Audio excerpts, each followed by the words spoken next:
Merci chez vous, chers amis. Vous êtes très nombreux à travers cette émission Baka Télévision qui est présentée avec votre humble temps de tous les jours. Pas RFI. Moi, la moutée est un journaliste à la population. Merci Nabino, Nabandeko, Nyoso, Poto, partout dans le monde, dans la ville, province de Kinshasa. Je vous signale qu'aujourd'hui, dans cette émission, on va parler sur journée mondiale, journée internationale de tourisme, où ils allaient notamment le 27 septembre 2020, où ils allaient journée internationale de tourisme et rural au niveau du monde. Il y a un moment de pas RFI, journaliste à la population, journaliste à terrain.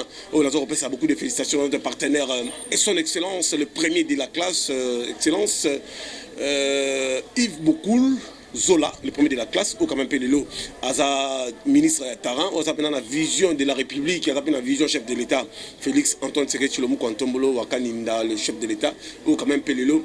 Azana ba soldat naïe au bazako bunda pour l'amboka nabiso que tout respecter bien commun, tout respecter un peu qui t'a amboka nabiso notamment peut-être dénoncer na parc de Virunga, na parc où ils ont quand même peu tout le monde na zoto au Singapore réhabiter les biso zo parce que zo zali parc moko international les a place moko vraiment et bani monde entier mes conditions banyama bazali et ça pena en côté na au Singapore bandeko boteka banyama au boteka banyama la banzela na mona ndeko mo teka gorille gorille ezali bien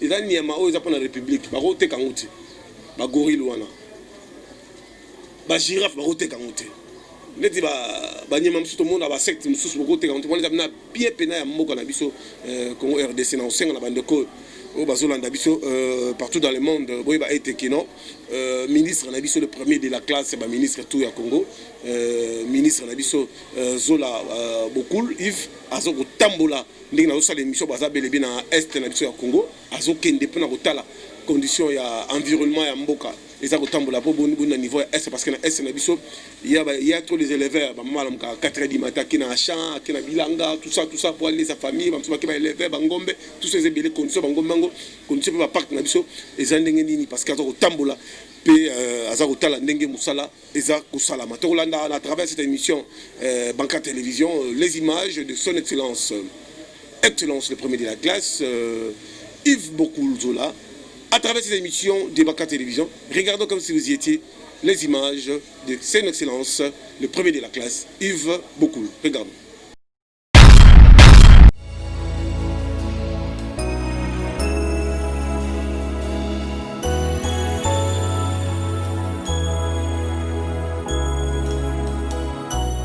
Mesdames et messieurs, chers compatriotes, le 27 septembre de chaque année, la communauté internationale célèbre la Journée mondiale du tourisme en vue de sensibiliser l'opinion publique, les décideurs ainsi que les opérateurs socio-économiques sur l'impact du tourisme dans le développement durable à travers le monde. L'édition 2020 de la Journée mondiale du tourisme a pour thème Tourisme et développement rural.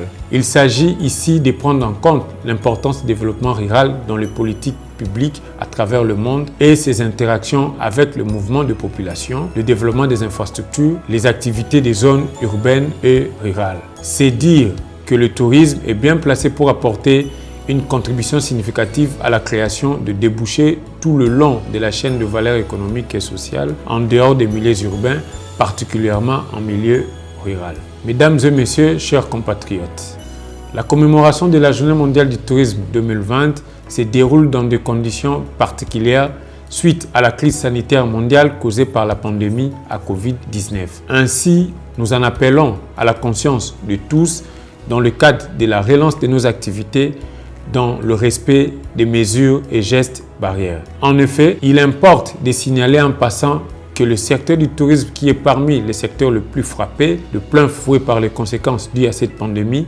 cherche à se relancer. À l'instar d'autres pays à travers le monde, la République démocratique du Congo a levé l'option de relancer son secteur touristique. C'est dans cette perspective que le gouvernement s'est lancé dans un vaste programme de réhabilitation des infrastructures touristiques comprises et a élaboré un plan d'urgence de relance du secteur touristique post-Covid qui met un accent particulier sur la promotion et le développement du tourisme domestique. De manière concrète, il s'agit d'une part de mettre un accent particulier sur des actions à mener allant dans le sens d'inviter les Congolais à faire de leur pays leur première destination touristique. D'autre part, il faut mettre en exergue l'existence d'énormes potentialités tant touristiques économique en vue d'en favoriser l'exploitation par des capitaux et investissements privés. Aussi, en marge de la célébration de la Journée mondiale du tourisme, plusieurs activités sont prévues afin de stimuler la population à la consommation de l'offre touristique locale et encourager davantage d'investissements dans le secteur et amener les opérateurs déjà actifs à développer la qualité de leurs offres. Mesdames et messieurs, chers compatriotes, le tourisme n'est pas qu'un divertissement impliquant le mouvement de personnes vers des lieux situés en dehors de leur environnement habituel, mais il est surtout un moteur de la croissance économique, un outil efficace de la réduction de la pauvreté. Mesdames et messieurs, chers compatriotes, telle est par ailleurs la vision du chef de l'État, Son Excellence, Monsieur le Président de la République, Félix Antoine Tshisekedi Tshilombo, qui tient à développer le tourisme dans notre pays et à faire de ce secteur une priorité. C'est dans ce cadre que le programme du gouvernement de Son Excellence Monsieur le Premier ministre Sylvestre Ilunga a retenu le tourisme comme 7e pilier de diversification de l'économie congolaise. Ainsi, mon ministère s'emploie, avec la collaboration des partenaires divers, à relever les défis en exploitant toutes les possibilités qu'offrent les potentiels touristiques en vue de créer de nombreux emplois et d'opportunités d'affaires. À tous et à chacun, je souhaite bonne journée mondiale du tourisme. Je vous remercie.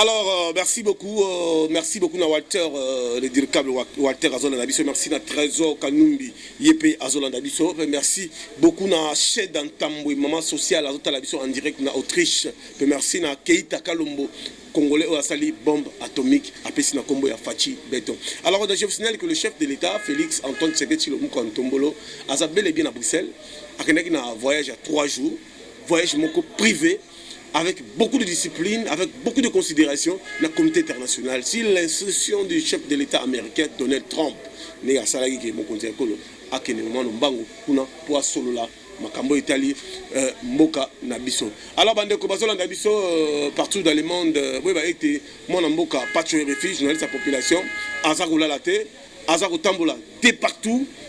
Pour la globalisation de l'information, déjà, nous avons signalé que investisseurs congolais, investisseurs américains, investisseurs allemands, israéliens, belges, déjà se préparer pour investir dans la compagnie minière Namboka. Déjà, à un niveau d'embouchement, Moutomodi qui est le grand basketteur international, où il y a quand même pas pessi, Batongi Lapso, mon bangé à l'hôpital et l'université. D'ici là, beaucoup de monde a un impact sur le beaucoup de monde a un impact sur l'idéologie. On sait que le gouverneur Maouja Djounès, tu es là pour servir la nation, tu n'es pas là pour servir individu. Non, nous avons là pour servir la nation, nous avons là intérêt personnalité, intérêt général et des chefs de l'État. Comment fait-il Maouja Djounès? Vous allez mon embouchement.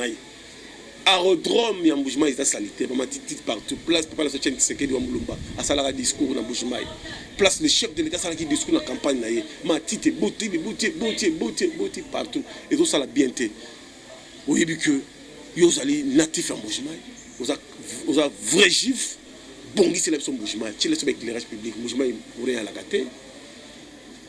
Mais ça les a été. Malgré Mibak à la minute, vous êtes là pour servir la nation. Vous êtes là pas Kena. Vous faites des choses, vous faites des choses, vous faites des choses, vous faites des choses, vous faites des choses, vous faites des choses. Les natifs, ils font des choses, vous faites des choses,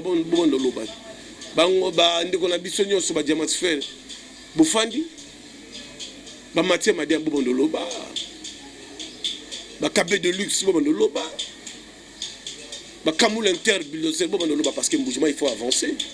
Mais ma personne n'a qu'à réalité. Il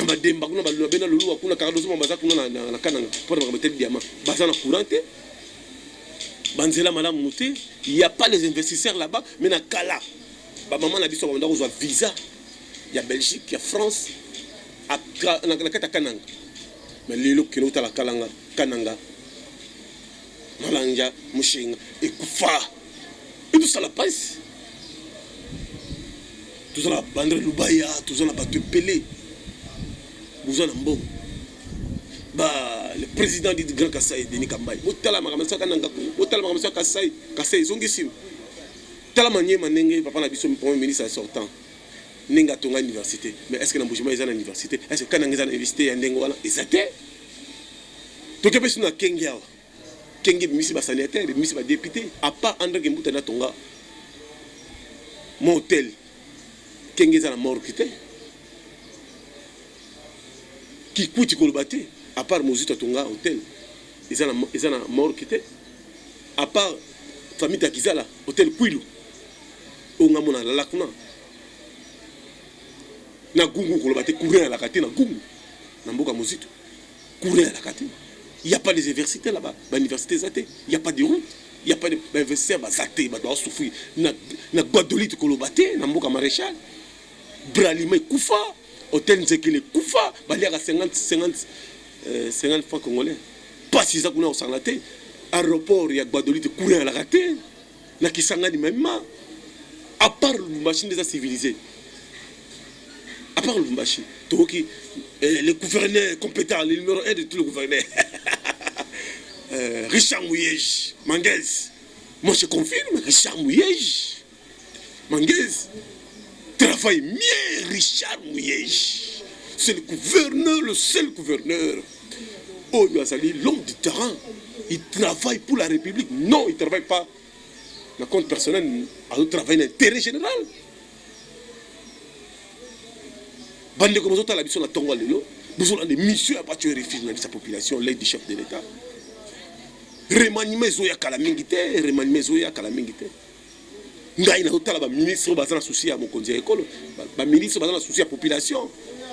Le numéro 1 ministre Yves Bokoul Zola.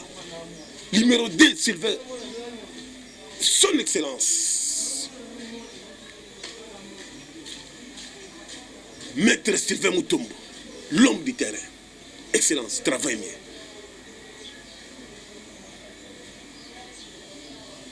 Excellence Billy Kamba, il travaille mieux. Excellence Gilbert Kakonde travaille malgré il y a des difficultés dans le niveau est et c'est un peu basique au long bas salon pour avoir un biaka bon bah yebi système remanier zoya ba fait basique bazo côté le gouvernement ko je lumba la zo côté le gouvernement pas tu RFI dans zo côté le système parce que pouvoir il faut te conserver on ne peut pas laisser le pouvoir de Fachi. Président Bundi Makasa tamboli plus de 150 pays pour qu'il y ait bon c'est la mission Mboka à côté qui mi là-bas est marqué il y a des dongolamis il y a des politiciens des généraux complices là-bas rebelles là-bas à côté kuna moi même ça Mboka la mission nazo c'est la présidente de la République président Fachi ya Fachi ngana lekina yo journaliste Mboka pas tu RFI bataillon moko ya ba Moura ils a entre Angola na Tchela basoda baza noir baza bazolo boy bazolo na bango za boy entre Tchela na Angola na este kota part de Virunga basoda moko ba gérer baza wana baza bazolo boy balobaka anglais balobaka lingala te balobaka swahili bora mingi ne anglais mais toujours on a besoin de dégager. Va dégager. Parce que le député national, Bazo Salamoussala, tout le monde a dit déjà quelques députés, Daniel Safou, député Moussous, n'est-ce pas? Il y a Est, Bourolanda image tout à l'heure là. Il y a la condition, il y a des soldats qui sont faire des guerre. Condition balala, condition vivaka. Et à participer mawa. Mais nazo senga la Daniel Safou, tu dois retirer ça. Tu dois retirer. Parole na yo. On dit pas mais on dit pas Chilombo. Non, c'est le chef de l'État. Daniel Safou so bo sana yo zara na opposition. Ozoya na limité, ozo benga président Fachi président. Si ba même na congrès ya papa Tchendi Sekedi wa Mulumba, o bo ketu premier fanda. Kenda yo les airs tamboy. Mike Mkebai, là il Safou. Burkina Bruxelles, on a président Fachi, président charismatique, mais les autres Chilombo. Mais elle président Yamari Bino na Oya. vini ma député élu de Kisasa obenga chef de l'état mais er osali vidéo kuna na est obenga Chilombo amuninga na hote c'est le chef de l'état, c'est le chef de l'état, il faut maximum de respect na kolba mingi tete za radio te bande ko tu bozota la pebiso bolanda bino moko image et Daniel Saf ni faso benga président Fachi no wa muninga na ye kaka Chilombo botala des armées et comme il y a un problème. Alors, formation nous en avons, la logistique il y a moyen pour qu'on puisse en avoir, mais les casernements, soldats en etimboa, babomba ke na case, soka lingo bima babimisi, soit lingo côte à côté, c'est ça qu'on appelle les casernements. Nous notre armée le problème est à ce stade là. Casernement tika discours rebela pesa mbote pesa masa no Canada mbote dans la place sous là yebisa comme si muzimbe twanga na bomo na nena ola langa wewe auto ayo yebisa masa no comme si muzimbe uzalia yebisa comme si muzimbe na Canada uzalia azolanda yo un grand message na Félix Chilombo tala place basoda balala un grand message président hein Félix Chilombo tala ya dans la place basoda bazo garder biso bato bazo kufa to bazo bomba biso fallait to bandane na armée mais biso to bandi yoka place biso to bandi maison préfabriquée saut de mouton yoka biloko biso to bandaki fallait to bandane na makambo yo bon pesa siko bana mai mbote ya Canada bazo pesa mbote na bala mai nyoso ina je dis Félix Chilombo il n'a jamais été total revient dans le camp armé vous va bengi fait Chilombo comme on a été. Merci beaucoup na bandeko bazota la biso Daniela Kamwanya, merci na Nasika Pinga, merci na Jeanne bazota la biso.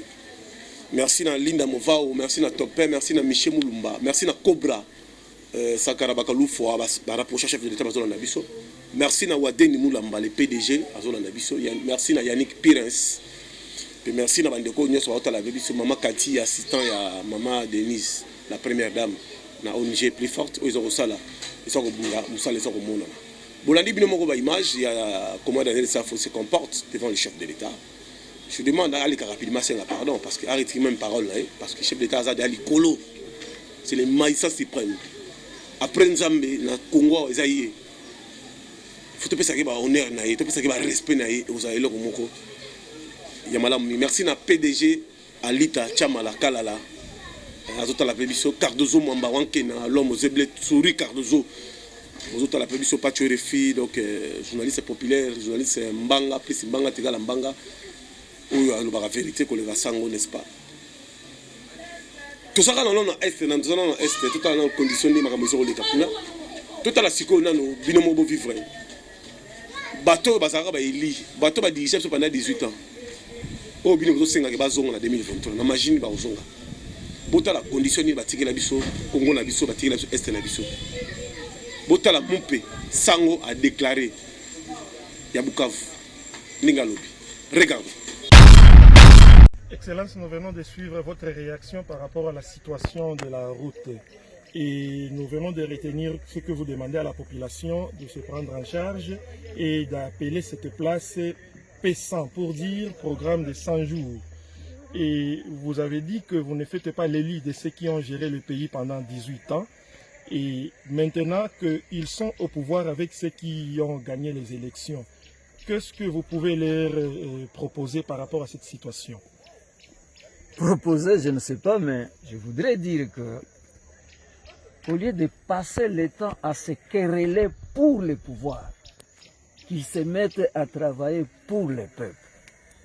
Et s'ils travaillent pour le peuple, ils légitiment leur pouvoir, parce que ce sont le peuple, le développement, qui est le critère. Pas les discours. Pas les discours. 18 ans, on a parlé des 5 chantiers.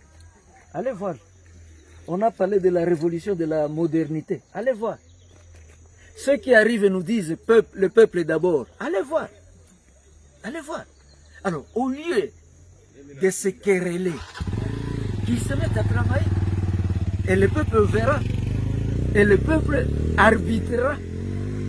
Ce n'est pas pour crier avec des arguments sophistiqués. Ceci ne fait rien, cela n'ont rien fait. Mais vous êtes ensemble. qu'ils travaillent maintenant ensemble et qu'on voit. Et que l'opposition devienne l'arbitre vrai. C'est ça la démocratie. Ce n'est pas la force la démocratie. Ce n'est pas seulement les discours, ce sont les actions. Ce sont les actions. Je vous dis pendant le prochaine échéance, ils vont venir ici avec des arguments. Et cette route restera toujours comme ça. Et cette route restera toujours comme ça. Alors j'ai dit à la population, attendez-moi bien. Moi je suis pour une révolution pacifique. Que la population, si c'est peut, que revendique ses droits. Qu'on arrête cette affaire de dire moindre chose, 5 ans, 5 ans, 5 ans. Vous avez un parlement, on a un gouvernement. La 5 ans peut être là pour accompagner. Qu'on arrête cette façon de dire quand l'évêque s'embourbe, tout le monde est content en disant cette fois-ci, Wenjo t'a tout semé à couler. Non, ils ont des députés. Voilà ce que je voulais dire, voilà ce que j'en appelle aux uns aux autres. Je ne fais pas les lits des uns contre les autres. Mais j'en appelle, regardez, j'ai fait une analyse, hein, suivez-moi bien. J'ai remarqué que dans ces pays, depuis qu'on est entré dans ce que vous appelez aujourd'hui la démocratie, au début de chaque échéance, à la fin de chaque échéance, à la fin de chaque élection, quand un gouvernement est là, un parlement, on crée une situation pour distraire la population. En 2006, on a commencé ce débat-là sur 2 tours. Et on a passé le temps sur cette question.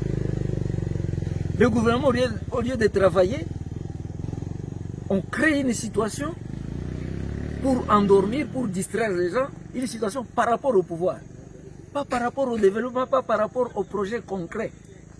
Les routes, les écoles, et on a parlé de 100 jours, bon, vous avez apprécié vous-même. En 2011, on crée une situation autour du mandat du président de la République. Et de 2011 jusqu'à avec les glissements, on en est arrivé. On a passé le temps autour de ça. Qu'est-ce qu'on a fait? Maintenant, 2019 ici, on a commencé. Quel est le débat aujourd'hui? Quel est le débat aujourd'hui? La légitimité de l'ancien président et les intellectuels se mettent là-bas, mais le travail du développement, on oublie la population. Donc, ce qui préoccupe les gens, c'est leur politique.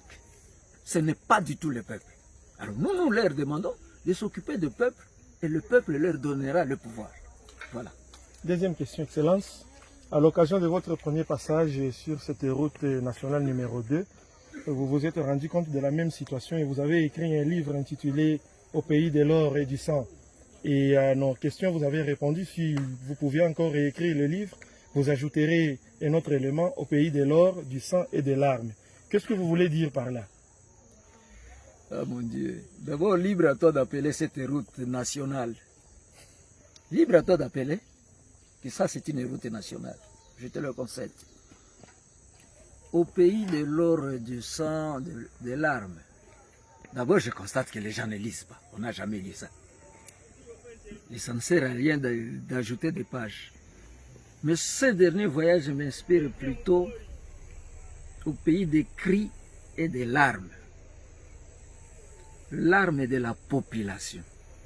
Nous venons de Kitoto. Tu as entendu, tu as vu tous ces petits-là.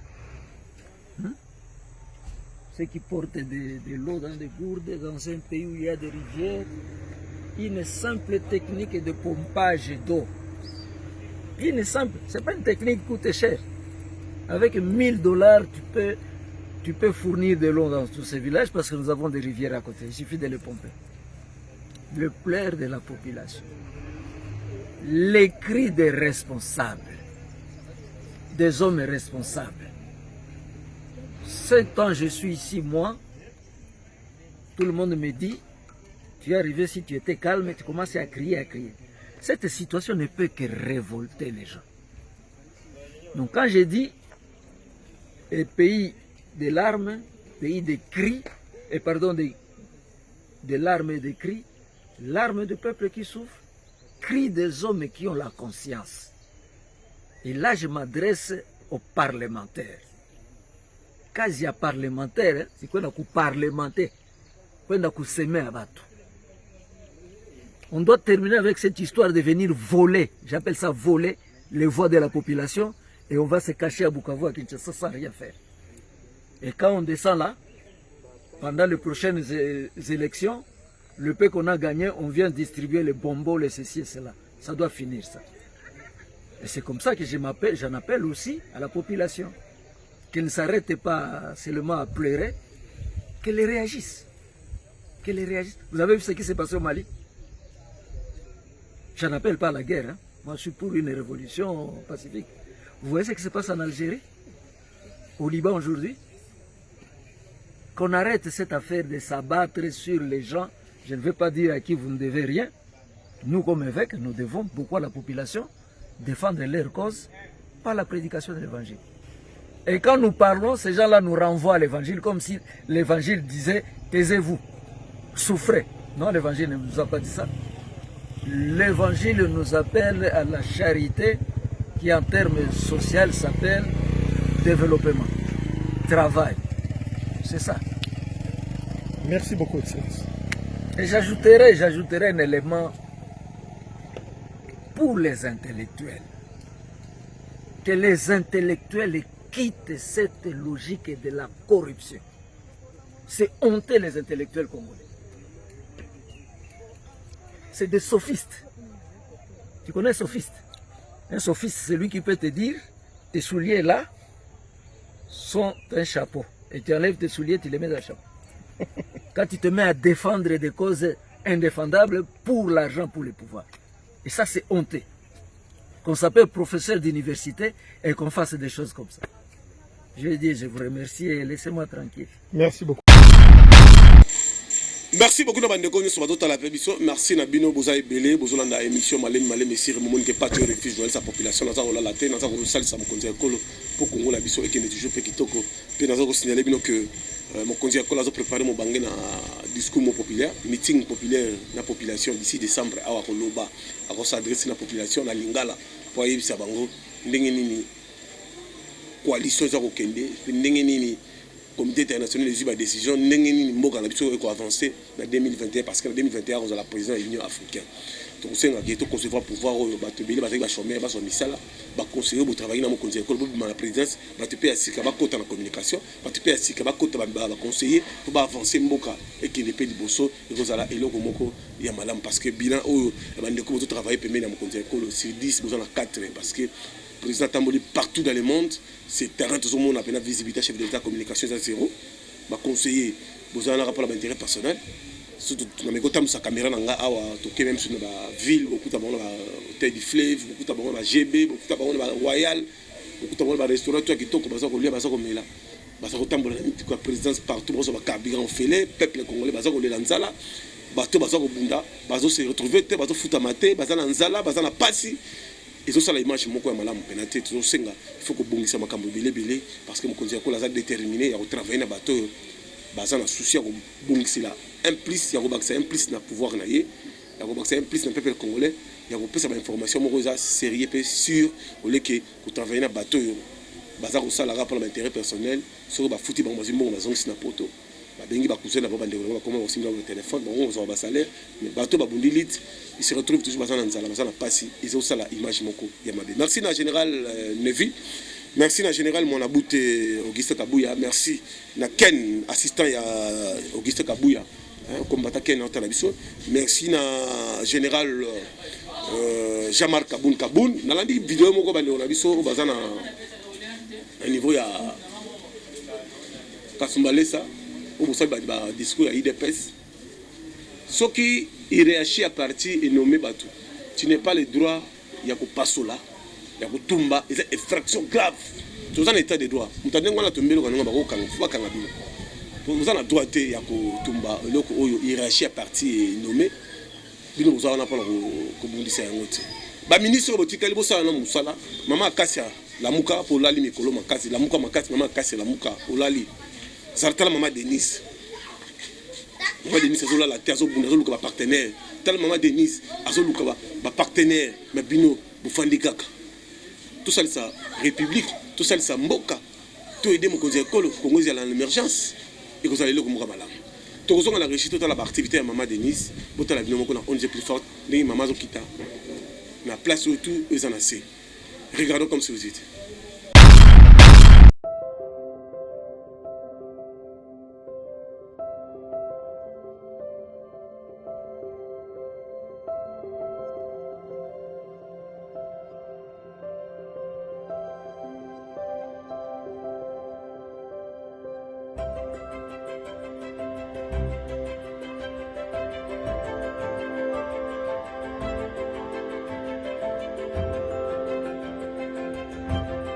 Aujourd'hui, c'est une journée exceptionnelle pour nous qui sommes les habitants de Sangamamba. Depuis la création de Sangamamba, Ezamba la libosoto ya première dame na mabele na biso ya Sangamamba. Pour biso ne toza awa, même bourgmestre, même chef de quartier nanu ayaka wate. Surtout les kanisi oyo azoyela yango na ezo kosala nga vraiment senga parce que nazaka na souci ya ba mama oyo. Bazanga soutien. Tala mwasi ya mkonzi azoya na banzela na biso ebukana likambo liboso aya mona pe nzela na biso papa.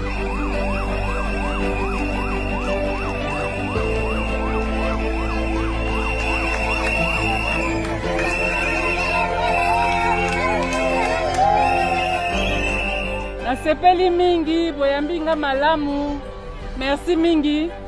Nayaki kotala bino suite ya maladie ezwaki biso nayebi ke bochaki mombongo na bino na misala mapa na misala misusu et que eza pasi pour le moment nayebi yango na mukeo naza nango nayeki mpona sunga bino nayoki ke quartier babenga yango boma libala me bino bamama bokoki koboma libala te il faut botonga libala.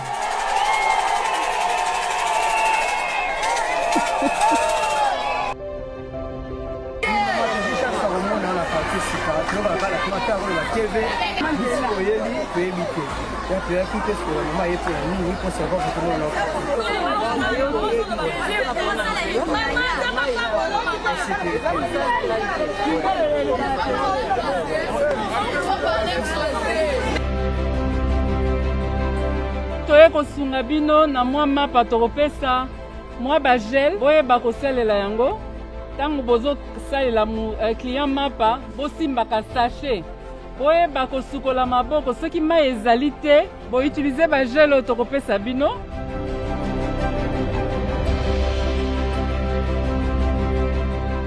Kotala mama lokwa mama abiso liboso na Congo aboti biso nyonso alongwe pa na ya ye otala biso wa mwa toteka mapa ta musuto o mwana lokwa toza batu pamba bie basi pamba me ya pesi biso valeur tanke ba mama esengo eza makasi.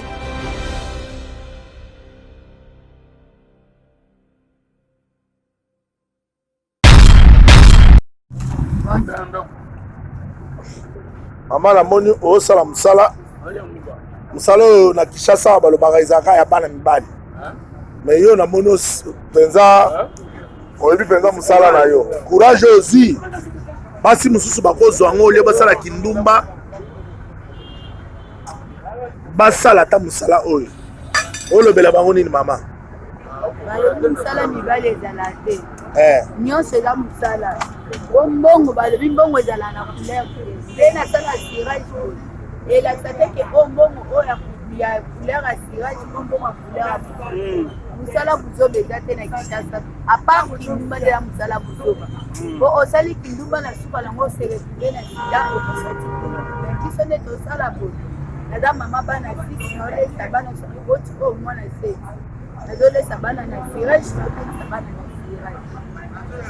Félicitations maman. Félicitations maman.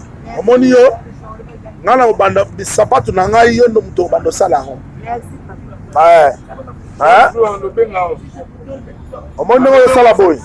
Toko makasi. Na sepeli. Merci. Mbosikoyo na pesa bino batu.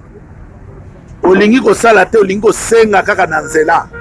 Tala mama. Mwana mobali. Mwana mobali azosenga. Mwana mobali asenga mais tala mama ndenga zo débrier. Tala ndenga zo débrier. Mama zamba sunga yo. Zamba sunga yo. Batu mususu bo sala boya zozela ke nepoto po sala ngo. Menaki na bukana. Talaga. Maman, comment on est? Comment on a maman Nadine? Maman Nadine.